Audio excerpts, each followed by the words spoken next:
what I wanted to do on this wonderful reunion of the originals is to reflect, because all three of you, we started this lovely journey and we talked about this. All three of you have been through a significant, unpredictable trauma in your lives. And independently as consultants, you've each come up with a 3-stage journey to manage that. And the first one we talked about was acceptance. And the second one was resilience. And the third one is what I'd love to talk about a little bit now, about what's next. It's the point of action. I think you call it courage, don't you, Beth?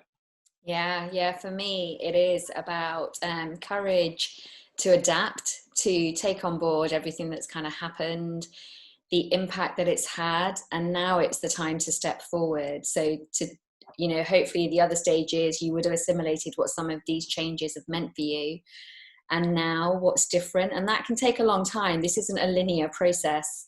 It can take a bit of time to get to the place where you have got the courage to know, and the acceptance stage of how you now embed life into a new normal and thrive and move forward with it, really. But that can take time.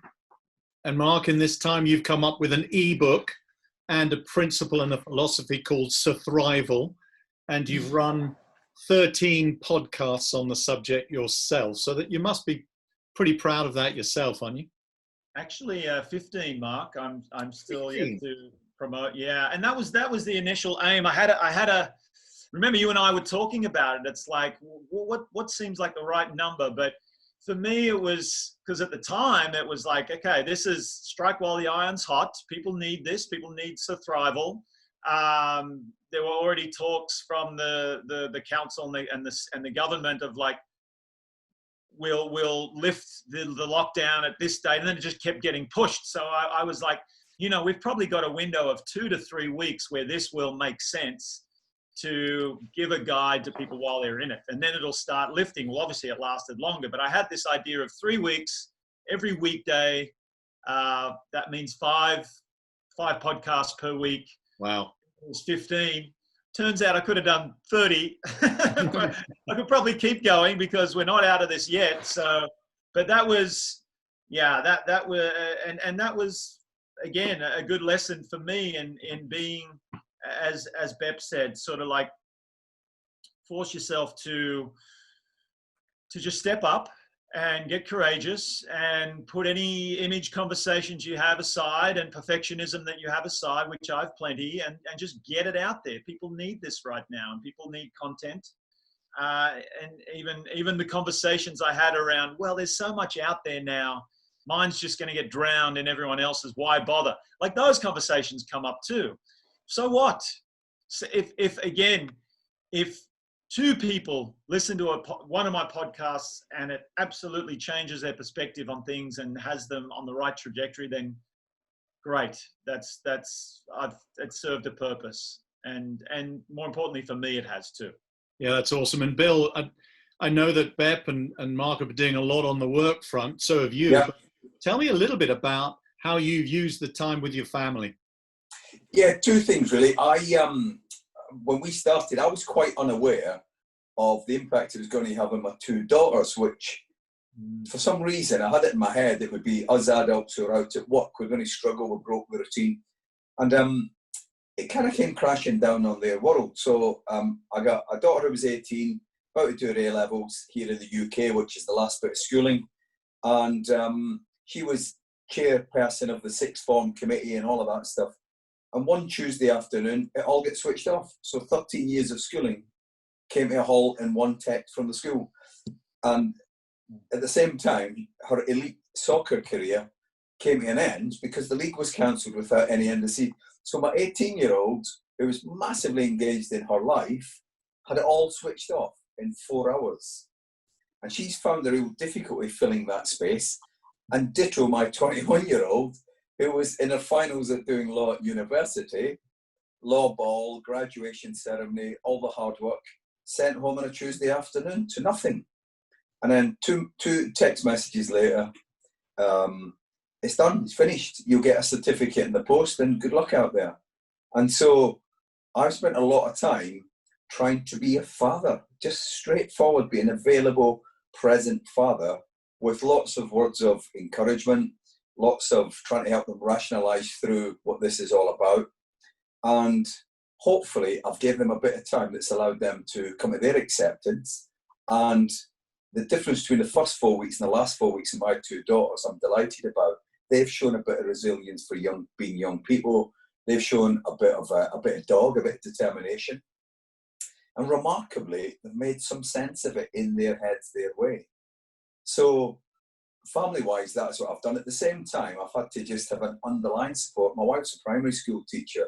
And from the day we first did this to now, she's never stopped teaching. So she's been available under a huge emotional stress because she's out there looking after two kids. One is the kids of the key workers, the important people carrying on. The government dictated that schools will continue to provide for their kids. And then there's a whole range of vulnerable kids whose domestic and parental situations are less than perfect.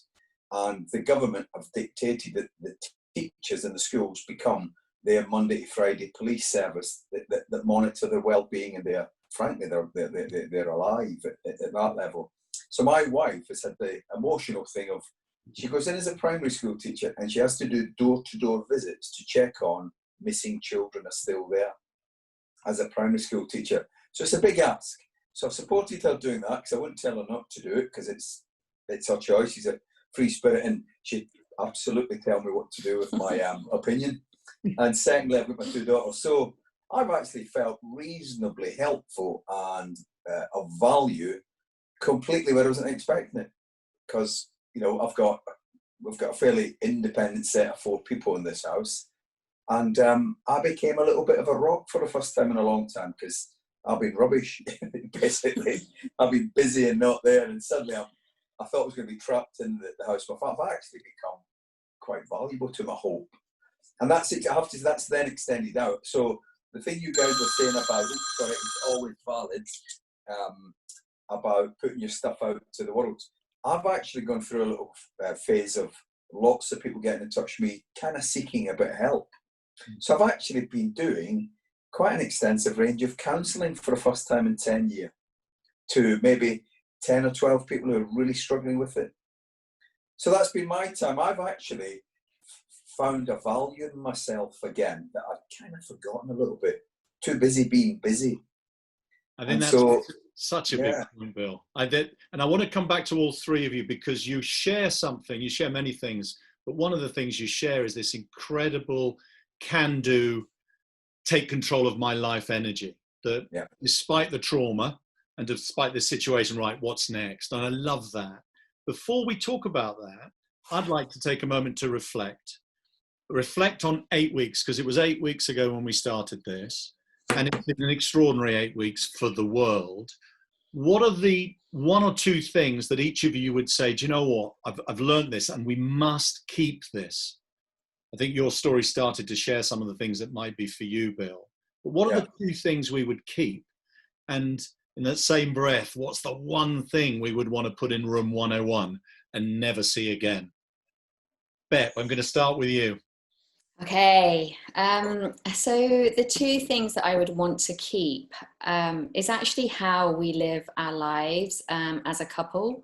We have taken to the cooking from scratch, you know, is something that I don't think I ever would have really done before. It would have been a lot of running around and a lot of, you know, let's just fit a meal in. But meals have become a lot more important to us, and actually being more resourceful with what is available. But I have cooked things from scratch that I would never, ever have dreamt of doing. So in terms of nutritionally, I feel like we're eating so much better. And I want to make sure that we continue that. And actually, my husband's really stepped up in terms of how he has gotten involved in cooking from scratch as well. So that's been a real bonus for me. And then actually, the sense of community, which I know we've all felt, and that has, you know, been literally documented around the world about people coming together. And that's just come up for me in so many different ways. But the piece about us all coming together and helping each other, the bit that's really struck out for me is where people have been vulnerable. And we haven't had to put the mask on. Actually, people are just asking for help, and I've been asking for help. You know, I have volunteered my time to coach other people that are out there doing amazing jobs, and that has taken from me. So I've had to find a way to fill up my own cup, but by asking for help elsewhere. And I've literally found other new groups that are incredible at enabling me to do that, and to, you know, to grow and continue to be able to offer what I am offering to other people by me being in a good place, but also slowing down. There has been an element of, I have been forced to slow down, which I've really welcomed. And that is something I want to continue to do.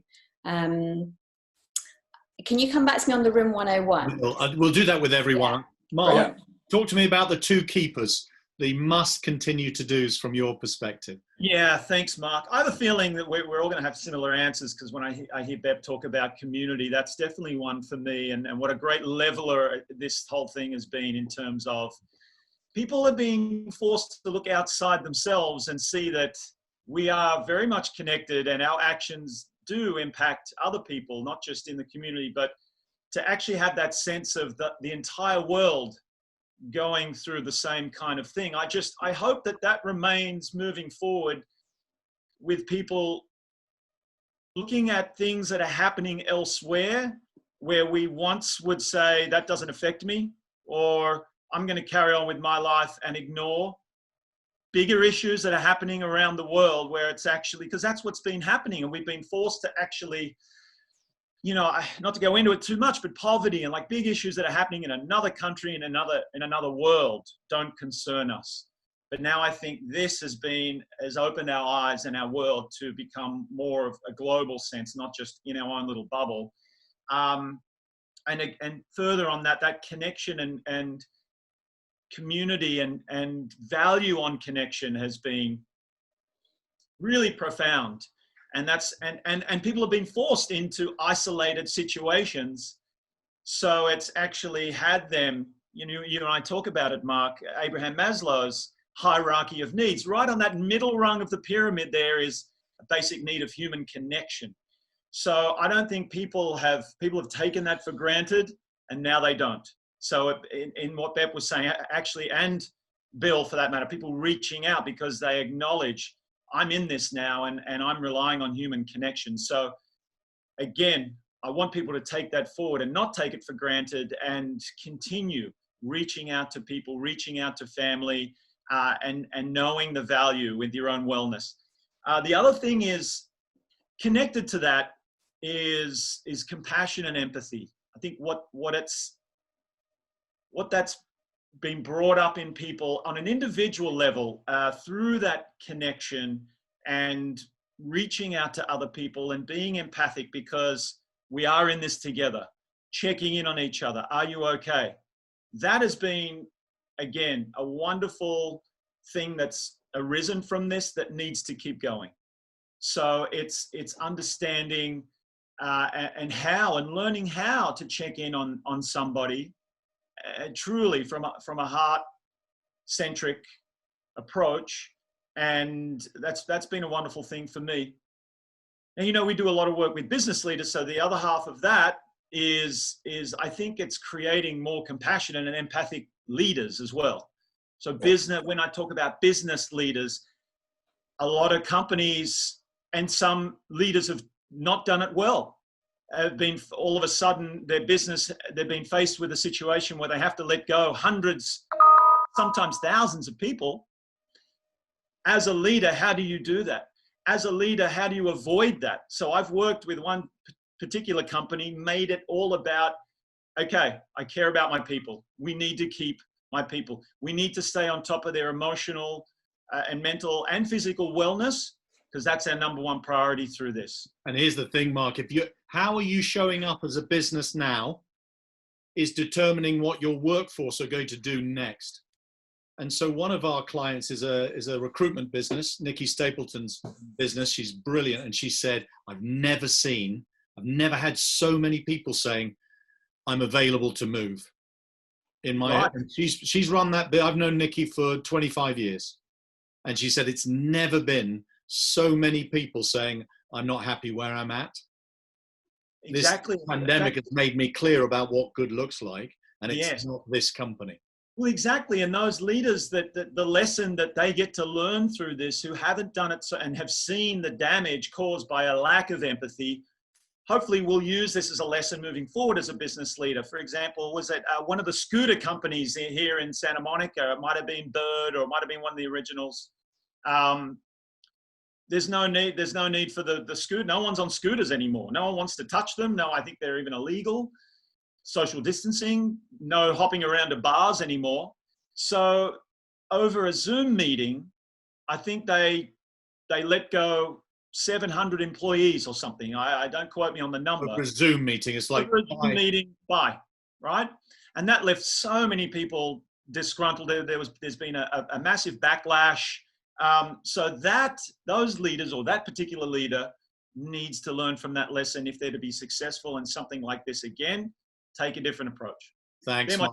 And Bill, 2 things that are must-keeps from your point of view? Yeah, Bet Mark have kind of vocalised it beautifully, and it's a lot of the stuff we're all thinking. But I'd like to have a little build on kind of both of them.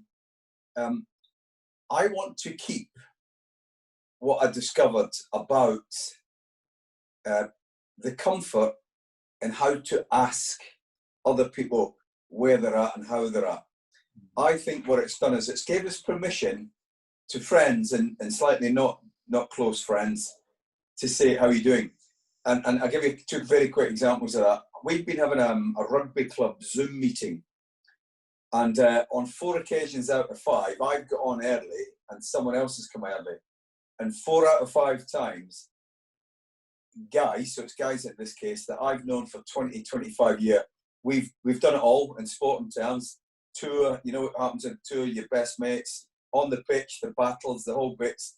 Never once had I said to these guys, how are you feeling? Never once had any of them come back and said, I'm feeling really, really depressed. Not once. In this situation, grown adult, 50-year-old rugby gnarly hard knocks have got on there. One incident, guy was sat with tears in his eyes before the big group came on, said, Bill, can I have 2 minutes? I've got to tell you, I'm struggling with this. Funny enough, I've then remembered to be me and give compassionate, tough love and just ask people direct, now, how are you doing? And not take what I think is a false answer. I've poked a couple of times and I've unpicked dozens of people over there. So what my take is, I need to remember that whilst I've had a few challenges over the last 18 months myself, I've still got a strength and a capability to get into other people and get them out. And I'd stop doing it. And so my keep is keep looking after people. So build on Mark's stuff about ask, be empathetic and ask.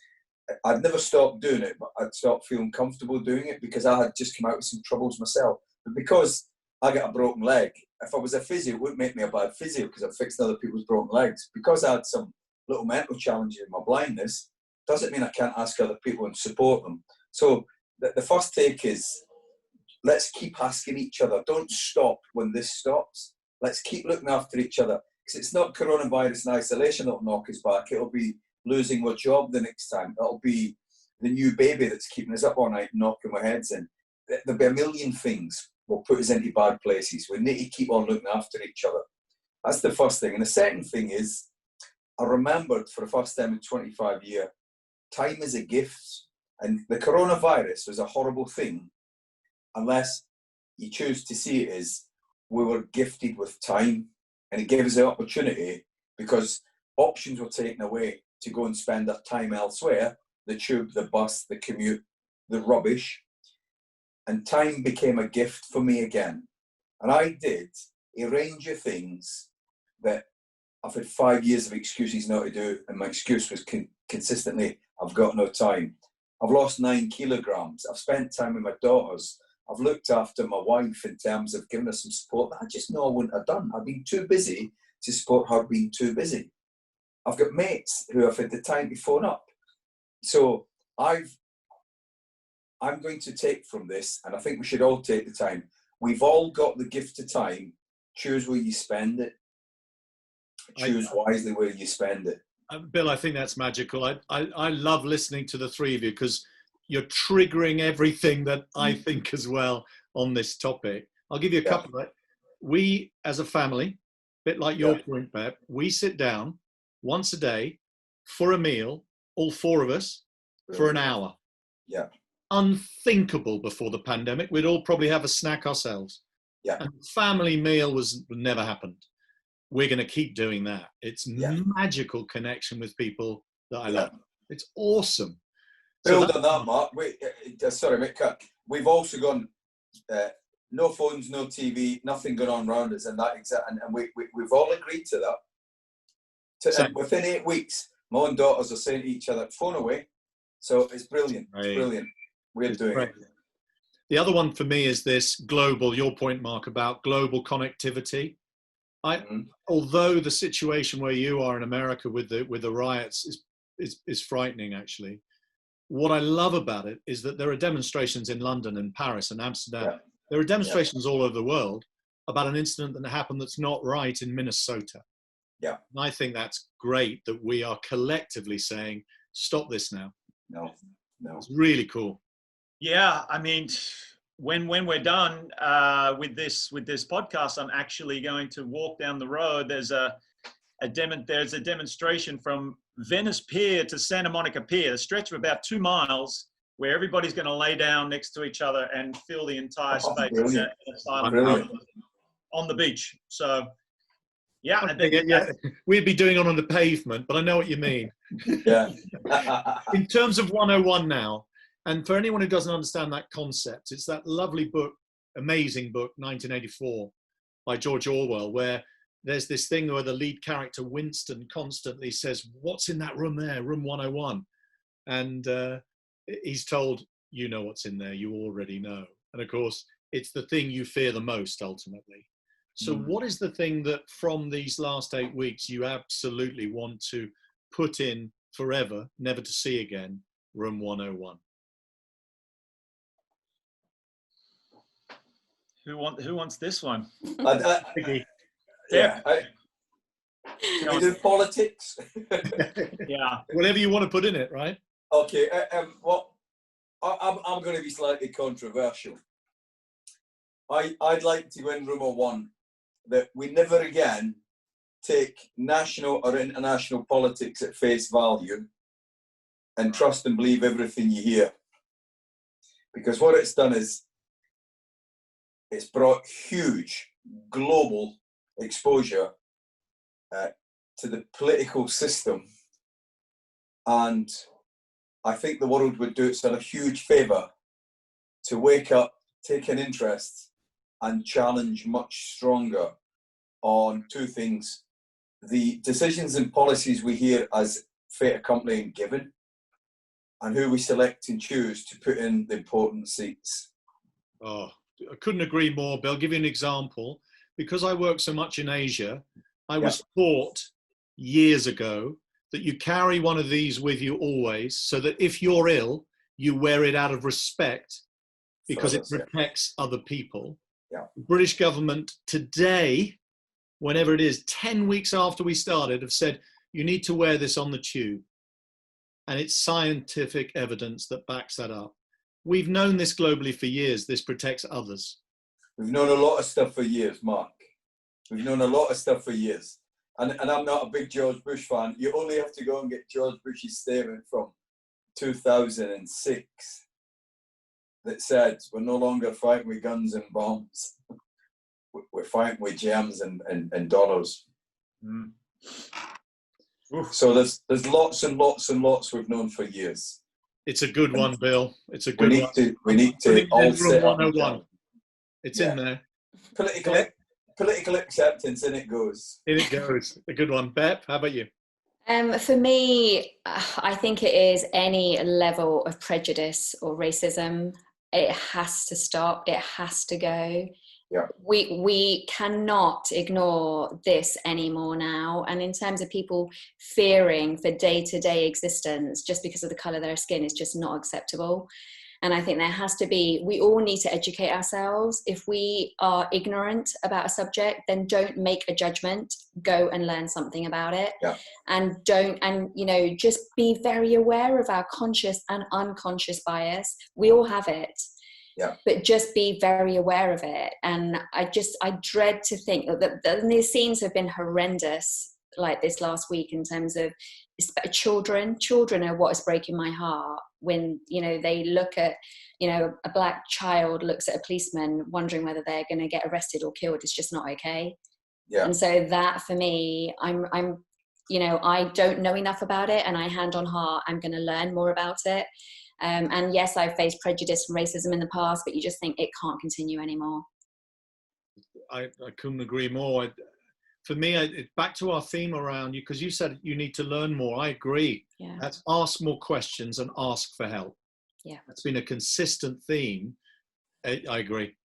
There was a great speech by a wonderful guy on the telly the other day, black lad, I didn't get his name. And he said something beautiful. For me, it was beautiful. He said, we've all got bias and bigotry.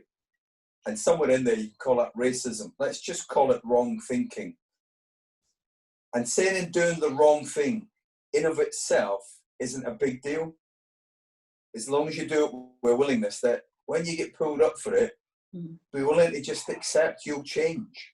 He said, if everybody just had that mentality of, I'm willing to say the wrong thing now and again, because I don't know anything, or I misread it, he said, that's fine. As long as when somebody then says, don't like that, you go, I'm really sorry, I won't do it again. If we just did that, it would fundamentally move to changing it. Because, like Bep said, it's about knowing and understanding. We don't all know all the rules and all the things, but by goodness, we could learn so much more by particularly those that feel persecuted by this and wronged by this. If they can just gently go, I don't like that. And it's not about colour. It's about the wronged person. It's not about, an Asian person telling a black person they don't like it is equally as valid as a black person telling a white person, or a Catholic telling a Jew. It's all valid. But just everybody open their mind and say, I've said that in innocence, in genuine honesty, and if I've offended you, I'm sorry, tell me what would be better, and I'll learn. And if everybody was just open-minded to be corrected a little bit, 21% corrections for every person on the planet over a 12-month, it would be a different planet. Yeah. Yeah, did you say 21%? 21, lots 20 of 1%. times 1. Yeah. Lots of 1%. And it's not about black and white. It's about the wronged and Right the people that did it, correcting it. But we alluded to earlier on, I come from a horrible culture of Catholicism and Protestantism. Horrible. Killing each other. Yeah. But nobody sees it as a big deal. But when black and white or, religious cultures kill each other, it's a big deal. But if you're white and a Catholic and Protestant, it's the same stuff. Yeah. It's just ignorance and prejudice, and we need to get over it. I'll stop. Definitely in Room 101, Bill. Mark? I see we went from coronavirus kind of into racial prejudice and everything we're seeing right now, which is really kind of, it's attached, isn't it? It's at the end of people being locked in their houses to a degree, and already heightened anxiety. So people are expressing that in different ways. I'll tie all of that together in what I think should be in Room 101. And I was thinking about this. I'm like, while there's been a lot of people showing, and businesses for that matter, showing certain agility, so the ability to adapt and change has been exceptional in a lot of ways, given unprecedented times. However, on the other side of that, there's also been a lack of agility and a lack of preparedness. Without getting political, Bill already did that, but lack of preparedness from our political leaders and our government for this. Unprecedented, we can't say that anymore. So now this has happened, and we know that it can happen. So how are we going to prepare ourselves? And the lack of agility that's resulted in so many lives being turned upside down and jobs being lost and people delving into the depths of depression and despair and fear, for me, comes down to one thing, and this is why I'm in the line of work that I do. And that is, and again with the racial prejudice, a lack of emotional intelligence. So it's exposed again people's lack of emotional intelligence, what this coronavirus and now the riots have brought to the surface. And emotional intelligence encapsulates a lot of things, but that empathy and compassion again is at the forefront to me. And being agile, if we are self-aware and emotionally intelligent ourselves, then we are preparing ourselves to better equip for times like this. Yeah. You know, and yes, we're learning how to reach out to other people, but to Bill's point, what if we became the person and stepped up to be the person that other people can rely on? Now we're creating leadership, and that only comes through our own self-awareness and being emotionally intelligent. And if everybody could step up to that level, imagine how just that could raise the world's consciousness. Yeah, I love that. And just on that, Mark, as well, for me, we've got two opportunities here in terms of leadership, per se. You can be what you might call an obvious leader, which is a person at the front who leads and others follow en masse. There's that through emotional intelligence. But there's also thought and emotional leadership. And that's that's the people that say, I'm going to make myself available to others at a peer level, and I'll help lead you out to dark places. I'll help lead you to different thinking. So we can lead, help and support in lots of different ways that don't require big character positions, big deal people. Lots and lots and lots of the masses of ordinary can all contribute. This isn't about somebody stepping forward being a tall poppy. This is about, we've worked out, haven't we? Society can wholly rely on a wide range of, quote, the ordinary masses. We're calling them key workers, but they're just the ordinary masses. They're just the everyday people who are wonderful in their own way. So I'm going to build on that, Bill, and get Bep's build. One of the things I want to put in Room 101, and it's a personal thing, but I think it has wider context, is a behavior in me, and I think in so many people, that says one task to the next, to the next, to the next, go to bed. When in fact, am I connecting properly with my children, my wife, my customers, my friends? In the old world, no. So taskiness only, that's in Room 101. And then to your point about contribution, Bill, for me, leadership is contribution. And so everyone can be a leader. They've just got to make that decision. How can I contribute? Yeah. So Bep, what's your perspective on that? On contribution, I think what Mark said earlier in terms of just compassion, you know, if we can all just step up with an extra ounce of compassion, the world would be a very, very different place. And just acknowledging that we're all unique, every single one of these experiences is going to have an impact on us differently. So please just accept that. Yeah. And rather than try and twist or, you know, try and make somebody go through your way of thinking, and again, from an emotionally intelligent perspective, just acknowledge it's different for everybody and just have that awareness and that acceptance and treat everybody with that little bit of extra compassion. I think it would be great. I just love what Bill was saying, and Bep and Mark, your additions to the leadership piece. Because I think so many people, when they think of leadership, they believe they're not a leader or can't be a leader, because their idea of leadership is, as Bill said, that person that leads from the front, the person that's an inspirational, motivational speaker, someone that rallies the troops and shows the direction and makes the tough decisions that everyone can follow. Leaders come in so many forms. And there's one analogy that I like. I actually learned a little bit about, like, wolf packs, right? So when the wolves go as a pack through and they're navigating different threats in the world, there's other predators out there, and wolves are of different ages as well. So there's obviously the leader of the pack that's at the front, navigating and making sure they're taking the safest path and the most efficient path for them to get to their destination. And then they've got the rest of the pack following. You've got leaders on the side as well, assessing any threats that are going to come and blindside them. And then you've got the older wolves toward the back that are not moving as quickly, that are very vulnerable. And you've got leaders at the back that just gently move the older wolves forward and make sure that they're protected from the back from threats as well. So in pushing them forward, and that's what I want to say about what Bill was saying. We can lead from the back. right? And that is, you don't have to be the Martin Luther King inspirational leader that thousands or millions follow. You can be the person that just supports the stragglers, the strugglers, and say, I've got you. I can just elevate you and prop you up. I tell you what triggered, Mark. So what we're doing, we're putting blind followship into room 101. Oh, hello. So Yeah, Bill, what was your build? My build was on the compassion. And this is my little self bit. When Beth just mentioned compassion, I actually had a little moment.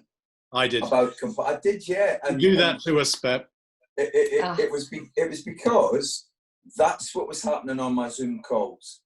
Mm-hmm. We were all reaching out for a bit of compassion each other, which we never, in 25 years, we'd be too busy either fighting or getting drunk.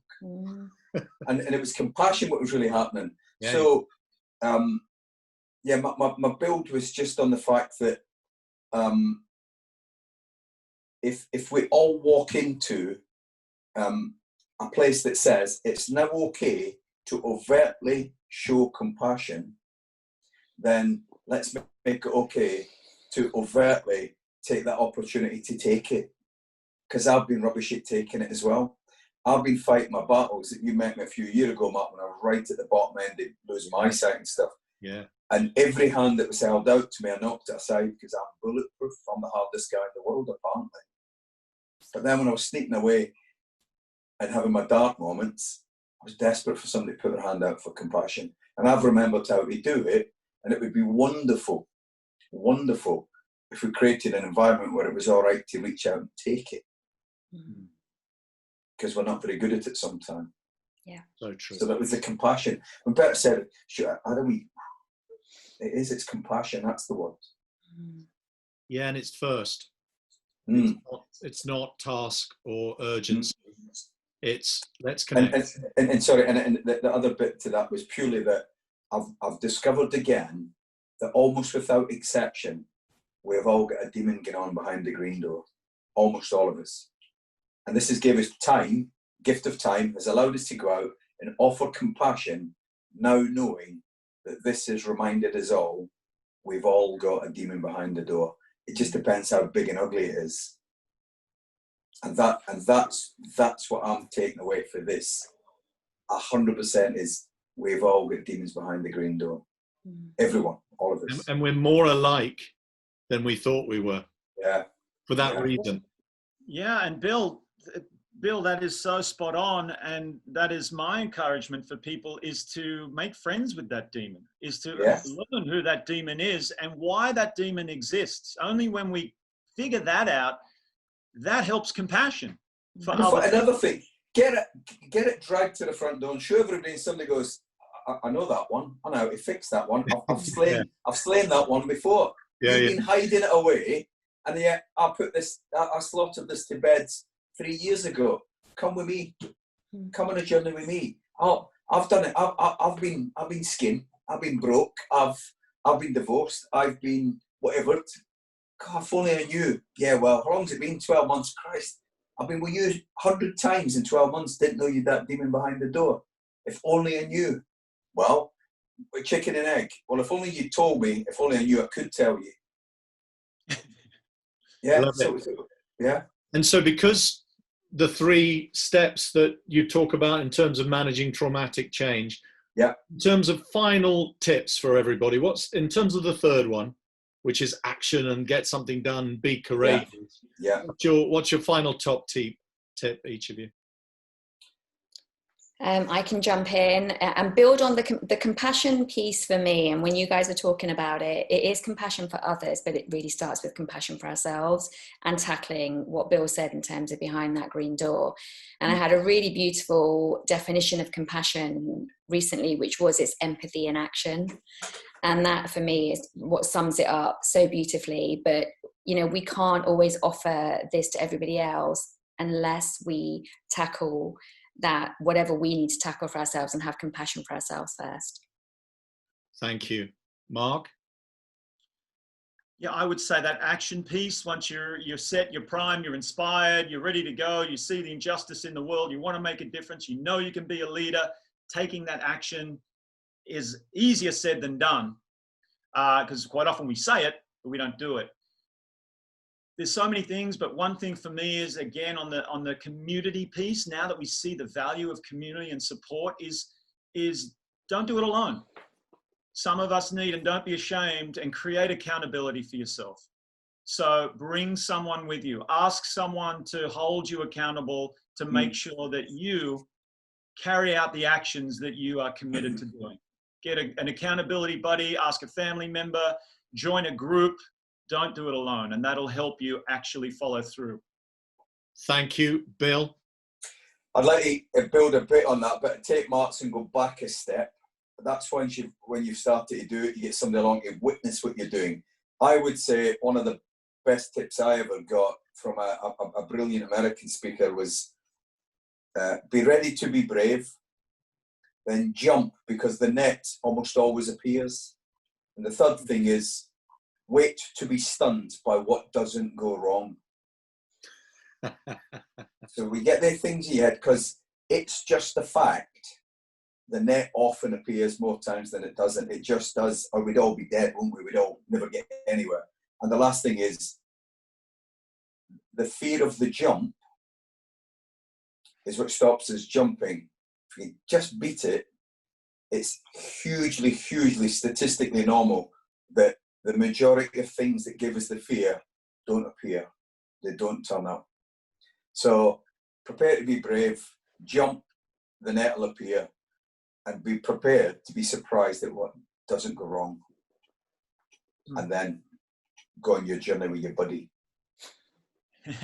Thank you, everybody. Act boldly and unforeseen powers will come to your aid. They do, they just do.